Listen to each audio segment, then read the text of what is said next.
जय बोलो 24 सुंदर भगवान की, जय बोलो पंच परमेश के भगवान की, जय बोलो तीन कुंभ विराजो की, जय बोलो आदि ब्रह्मा आदि विष्णु श्री आदिनाथ भगवान की, जय बोलो श्री महावीर भगवान की, जय बोलो आचार्य श्री विद्यासागर जी महाराज की, बोलो गणाचार्य श्री विराट सागर जी महाराज की, जय बोलो आचार्य श्री विशुद्ध सागर जी महाराज की, जय बोलो सारस्वत कवि श्री विभो सागर जी महाराज की,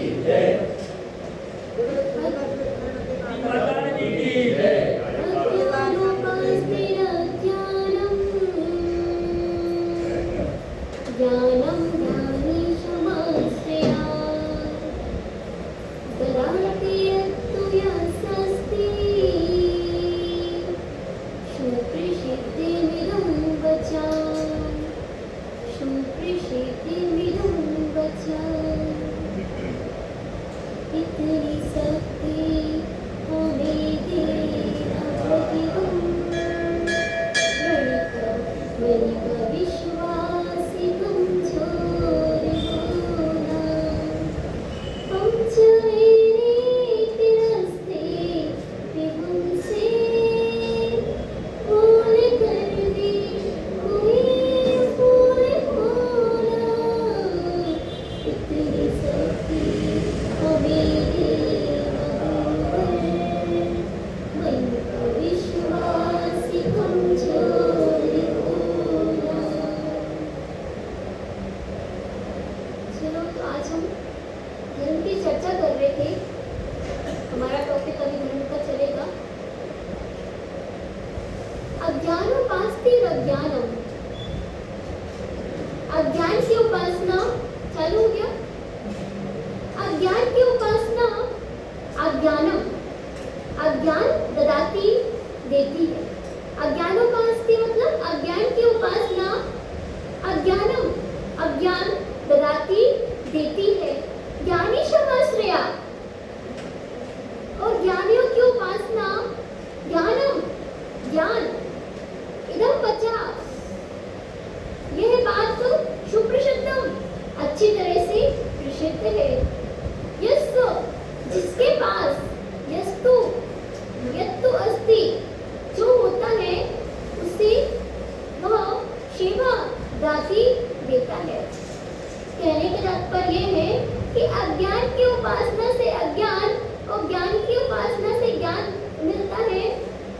यह बात अच्छी तरह से प्रसिद्ध है। जिसके पास जो होता है निश्चय से वही तो देता है। आचार्य भगवान पूज्यपाद स्वामी जी कह रहे हैं कि जिसके पास जो होता है वही देता है। हम केवल उलझे हुए हैं कि प्रतिमा में पाषाण, प्रतिमा में क्या देखते हैं, इसमें ना उलझे कि प्रतिमा पाषाण की है कि धातु की है कि चांदी की है कि सोने की है। आप लोग देखते हो ना, कभी कभी कहीं जाते हो, अरे सोने की प्रतिमा थी बहुत सुंदर थी, चांदी की प्रतिमा थी बहुत सुंदर थी, तो हम पाषाण की में केवल प्रतिमा को देखेंगे, दर्शन तो हो जाएगा लेकिन सम्यक दर्शन नहीं होगा। अगर हमें सम्यक दर्शन की प्राप्ति करना है तो हमें क्या चाहिए, उस प्रतिमा में भगवान को देखना है। श्रद्धा, वीतराग मुद्रा हमारे अंदर वीतराग भाव को जन्म देती है और रागी की मुद्रा राग को जन्म देती है। तो हमें भगवान को निहारेंगे तो श्रद्धा रखेंगे, भक्ति रखेंगे, तब सम्यक दर्शन होगा। जब आप भगवान को देखते हो, अरे ये बहुत सुंदर प्रतिमा लग रही है, तो राग भाव से देख रहे हो। हमें भगवान को वीतराग भाव से देखना है कि अरे चाहे पाषाण की प्रतिमा हो, चाहे चांदी की प्रतिमा हो, चाहे सोने की प्रतिमा हो, हमें तो प्रतिमा में भगवान को देखना है। और जब हम भगवान को देखेंगे, श्रद्धा देखेंगे, भक्ति रखेंगे, तब हमें सम्यक दर्शन प्राप्त होगा। चित्र को देखने से विचित्र भाव आते हैं। राग में चित्र देखने से राग की भावना आती है और चित्र को देखने से विचित्र भाव आते हैं। अज्ञान की उपासना अज्ञान देती है और ज्ञानी की संगति ज्ञान में आती है। कहते हैं जैसे बहुत सारे सड़े हुए फल होते हैं, बहुत सारे सड़े हुए फल हैं,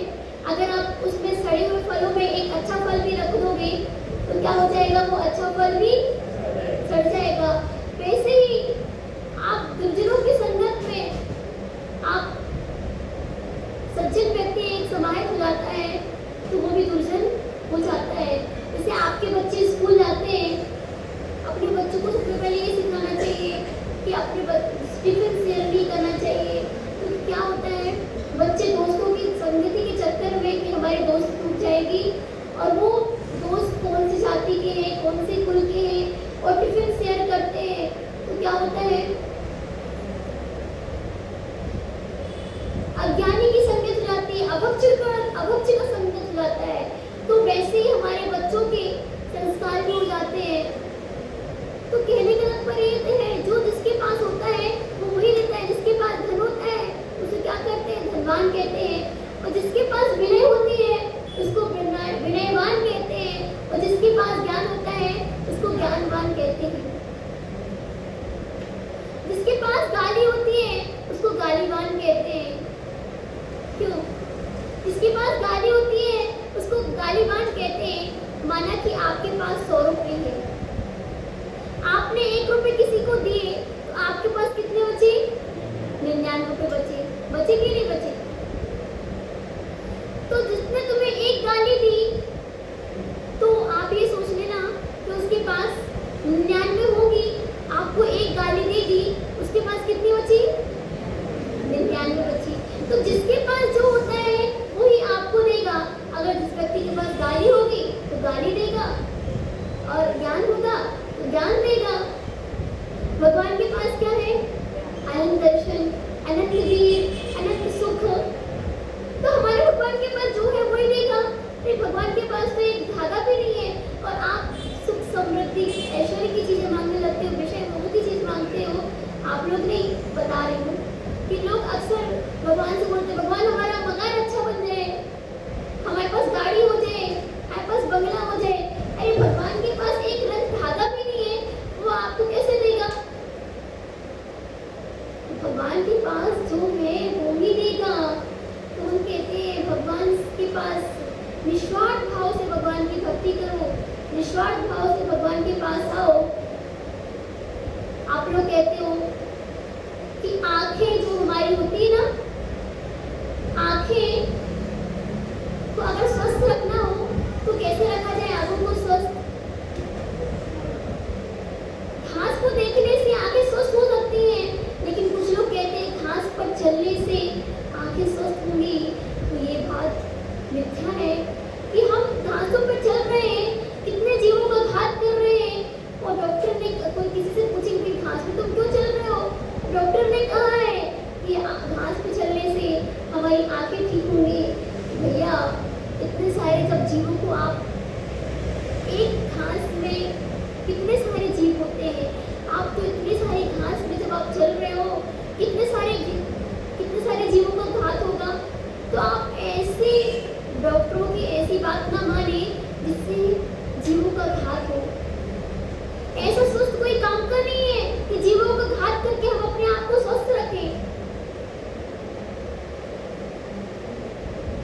आप डॉक्टर की बात तो मान लोगे, लेकिन क्या हो जाएगा?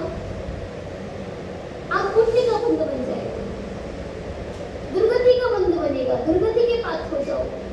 तो जो हमारे शास्त्रों में लिखा है, हमें जैन दर्शन का, जैन धर्म का विवेकपूर्ण से, विवेकता से जैन धर्म का पालन करना है, क्योंकि हमारा जैन दर्शन बहुत ही सूक्ष्म है। अभी कल हमने बताया था शाम को कि लोगों ने क्या कर दिया है। पहले लोग एक इंद्रिय जीव को क्या मानते थे? पेड़ पौधों को जीव नहीं मानते थे या जीव नहीं मानते थे। लेकिन हमारा जनरेशन क्या बोलता है? पेड़ पौधे एक इंद्रिय जीव है। हमारा जनरेशन क्या बोलता है? पेड़ पौधे एक इंद्रिय जीव है। तो यहाँ तक कि वैज्ञानिकों ने भी सिद्ध कर दिया है कि पेड़ पौधे एक इंद्रिय जीव है। कैसे है? जब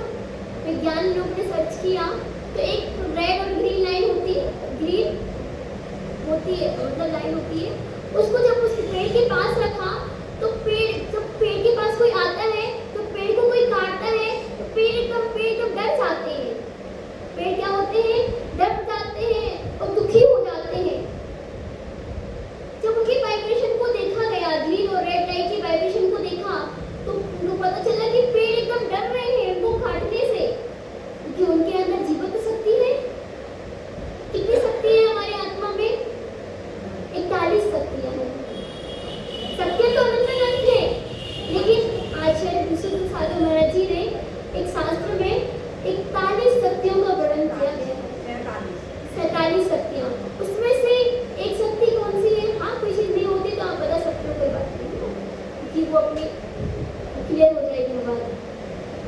कभी कभी थोड़े से निकल जाता है। तो 47 शक्तियाँ हैं। 47 शक्तियों में से एक जीवंत शक्ति होती है। तो हमारी एक इंद्रियों के पास भी जीवंत शक्ति होती है। जब उनको हम काटते हैं तो क्या होता है? कंपायमान हो जाते हैं। और जैसे उनको जब हाथ पानी डालते हैं तो वो उनको जब ग्रीन लाइट रेड लाइट से देखा गया तो क्या देखा गया कि वो खुश हो रहे हैं। क्या हो रहे हैं? खुश हो रहे हैं। तो कहने का तात्पर्य ये है कि गुरु गुण दे सकते हैं, गुणवान शिष्य को गुणस्थान शिष्य को सेवी बनाना पड़ता है। संगति करो संतों की संगति करोगे तो गति सुधर जाएगी।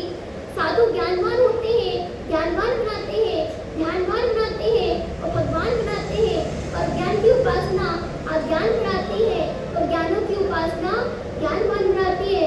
आप निश्चय कर लो कि आपको अज्ञान की संगति में रहना है कि आपको ज्ञानी की संगति में रहना है कि आपको साधु की संगति में रहना है। अगर आप साधु की संगति करोगे तो आपको मोक्ष मार्ग की ओर चल दोगे।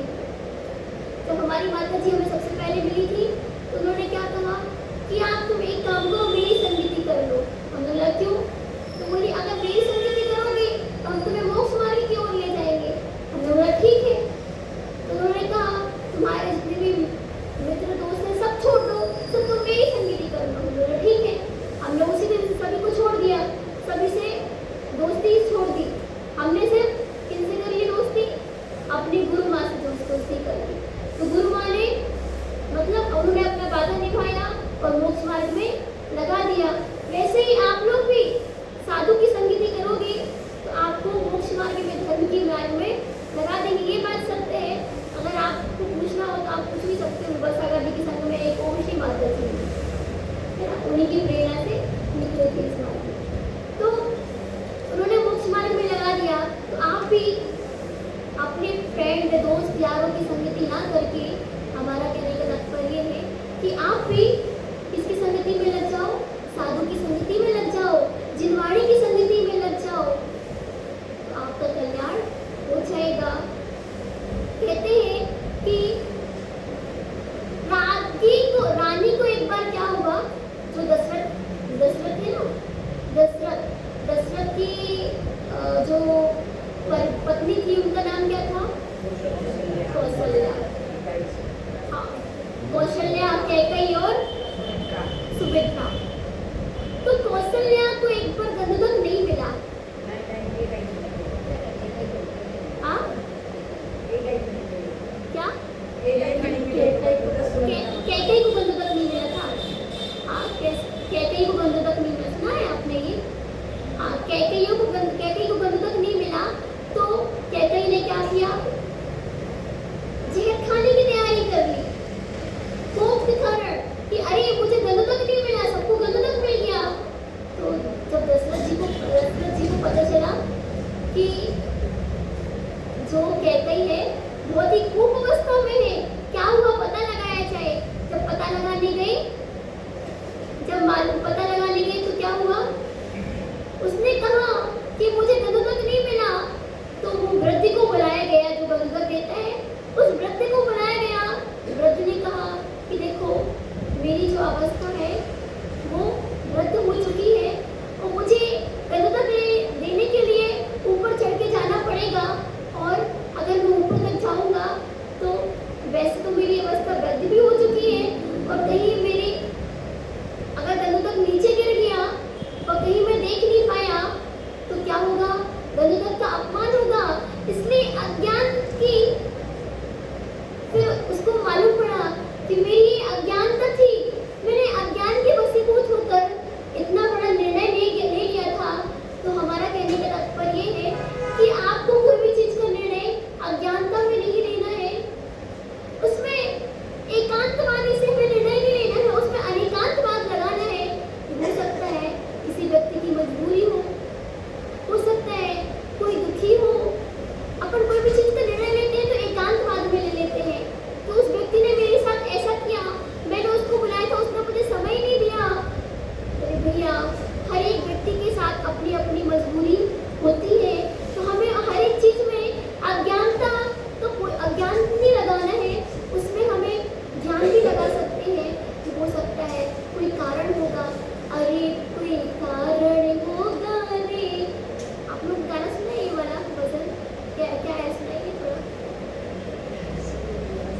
अरे कोई कारण होगा, पूरा तो नहीं आता है।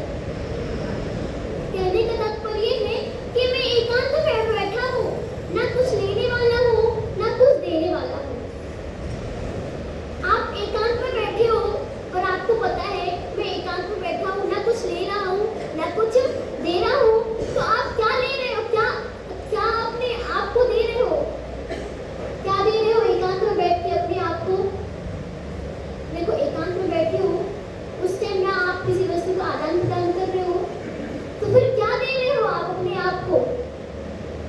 दीदी क्या दे रहे हो अपने आप को, अपने आप को शांति दे रहे हो। एकांत में बैठे हो, मंदिर जी में बैठे हो। अरे कुछ लोग बोलते हैं माता जी समय हो चुका है, हमारे धंधे पानी भी होते हैं, हमें दुकान भी खोलनी होती है। हम कह रहे हैं कि आप मंदिर जी में बैठे हो, मंदिर में बैठ के भी कुछ ले रहे हो। क्या ले रहे हो, पुण्य की वंदनाएं ले रहे हो, पुण्य ले रहे हो, शांति ले रहे हो। आप घर में जाते हो, आपकी पत्नी घर से कुछ सुनाएगी, आपके बेटे बोलेंगे पापा जी हमें ये ला दो, आपकी पत्नी बोलेगी अरे चावल खत्म हो गए, दाल खत्म हो गई, बच्चे बोलेंगे हमारा पेन खत्म हो गया, कॉफी खत्म हो गई। आपको सब चीज बताएंगे ही, लेकिन मंदिर में जब तक आप बैठोगे आपको शांति की अनुभूति होगी। तो आप क्या ले रहे हो, शांति ले रहे हो। अज्ञानोपास्ति, चंदन के डिब्बे में जब आप हाथ डालोगे तो क्या लोगे, चंदन के डिब्बे में जब हाथ डालोगे तो सुगंधित निकलेगा, हाथ सुगंधित खुशबू देगा। और आप कोयले के डिब्बे में हाथ डालोगे तो क्या होगा, आपका हाथ काला हो जाएगा। उसी प्रकार अज्ञानोपास्ति मतलब जो जिसकी जैसी प्रवृत्ति होती है, जो चाहता है उसको वही मिलता है। जैसे कि मावे की लोई होती है और एक आटे की लोई होती है, तो मावे की लोई से आप रसगुल्ले बना सकते हो और आटे की लोई से आप रोटी बनाते हो। ऐसा तो है नहीं कि आटे की लोई से आप रसगुल्ले बना लो, मावे की रोटी से आप रोटी बना लो। तो जिसके पास जो होता है वही मिलेगा। कहने का तात्पर्य है मीटर एक भी एक है। मीटर कितना है, मीटर एक है। अब वो मीटर आपकी लाइट भी चला रहा है, माइक भी चालू कर रहा है, कैमरा भी चालू किया हुआ है, लेकिन मीटर तो एक ही है। तो इसी प्रकार क्रोध करो तो उसी समय जब आप क्रोध करते हो, जितना समय क्रोध करने में लगता है उतना ही समय क्षमा करने में लगता है। तो क्यों ना हम अपने समय को क्षमा में लगा दें। जितना समय क्रोध करने में लगता है उतना ही समय क्षमा में लगता है, तो क्यों ना हम अपने समय को क्षमा में लगा दें। जिस व्यक्ति ने आपको नमस्कार नहीं किया, अच्छे से उन्हीं की देखो। अच्छा एक बात बताओ, अब हम ये जैन दर्शन की बात पे आते हैं, जैन विधि के बारे में बताते हैं कि जब भी आप, अच्छा बताओ कितने लोगों के पैरों में घुटने में दर्द है। जिनके घुटनों में पैरों में दर्द है वो, और या जो स्टूल का सहारा लेते हैं, उन्होंने पूर्व जन्म में या पिछले जन्म में कभी न कभी स्टूल का सहारा लिया होगा, स्टूल का सहारा लिया होगा, भगवान को नमस्कार अच्छे ढंग से नहीं किया होगा। हमें भगवान का नमस्कार कैसे करना चाहिए, पंचांग नमस्कार या अष्टांग नमस्कार या गवासन से। लेकिन कुछ लोग क्या करते हैं, जुहार करके निकल जाते हैं। अगर आप चाहते हो कि मेरे पैरों में घुटनों में दर्द ना हो, कमर में दर्द ना हो, तो आज से ही भगवान का नमस्कार अच्छे ढंग तरीके से करना शुरू कर देना। जो हमारा मस्तिष्क में आज्ञा चक्र है वो हमारे धरती पर टच होना चाहिए। अगर हमारा आज्ञा चक्र धरती पर टच नहीं होता है तो हमारा सिर दर्द की शिकायत बनी रहती है।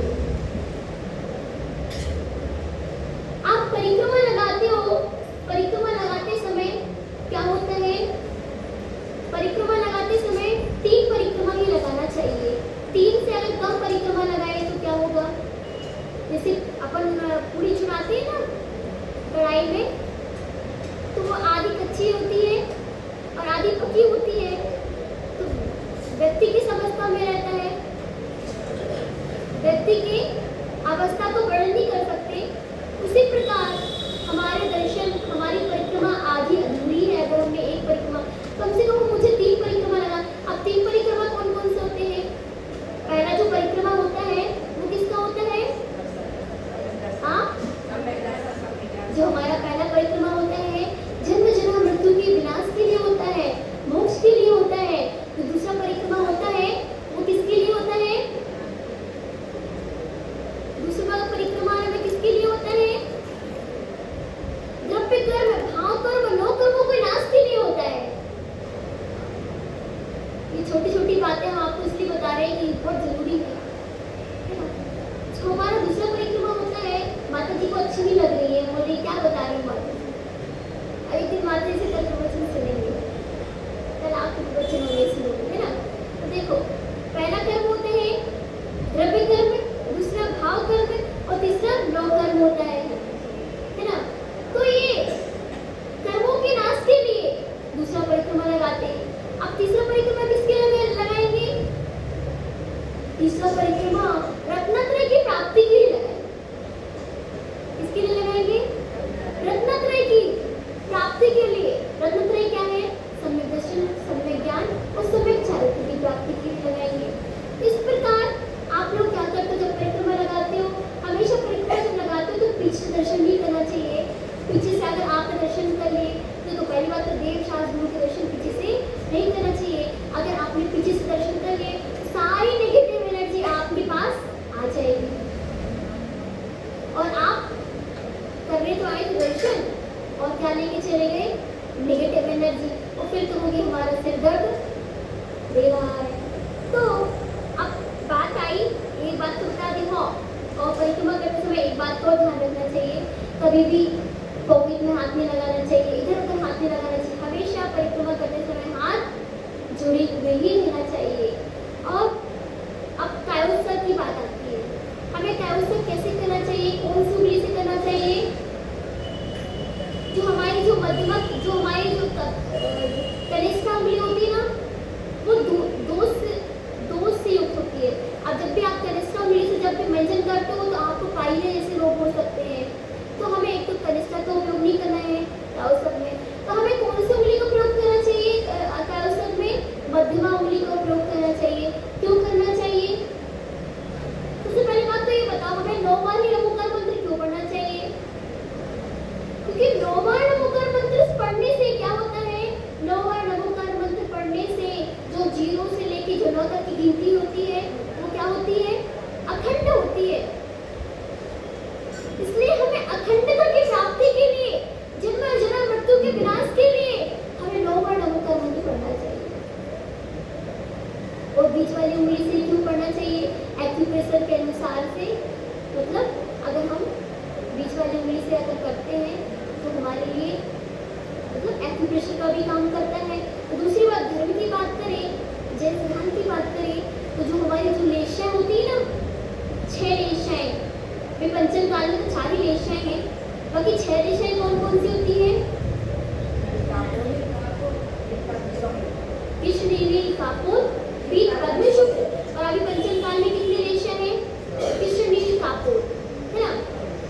कृष्ण, नील, कापुर और पीत।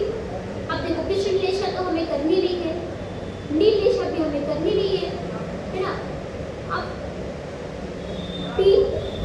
पीत लेशा, जब हम बीच उंगली से मध्यमा से और मध्यमा की बीच उंगली से जब हम कायोत्सव करेंगे तो हम पीत लेशा की प्राप्ति करेंगे। और पीत लेशा की प्राप्ति करने से हम देव पर्याय हो जा सकते हैं। क्योंकि देखो, मनुष्य होता है, मनुष्य नहीं चाहेगा कि मैं मनुष्य बनूं। त्रिंच होता है, त्रिंच नहीं चाहता है, मनुष्य चाहता है कि मैं त्रिंच नहीं बनूं, ये चाहता ना कि मैं त्रिंच नहीं बनूं। और मनुष्य चाहता है कि मैं नरक में नहीं जाऊं। तो अब देखो, उसको नरक में जाना नहीं है, त्रिंच में जाना नहीं है, व्यक्ति को नरक में भी नहीं जाना, त्रिंच में भी नहीं जाना, मनुष्य में भी नहीं जाना। वो सोचता है कि मनुष्य हूं, मनुष्य में क्यों जाऊं दोबारा। तो वो कहाँ जाना चाहता है?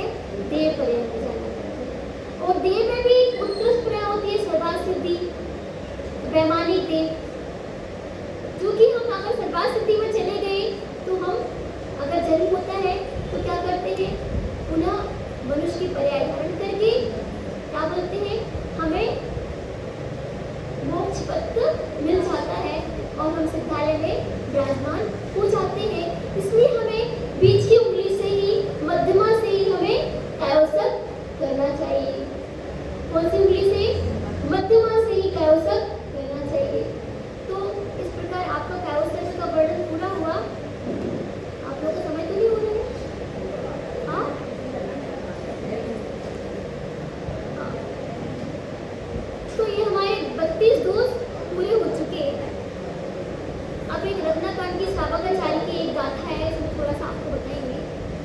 योग्य समय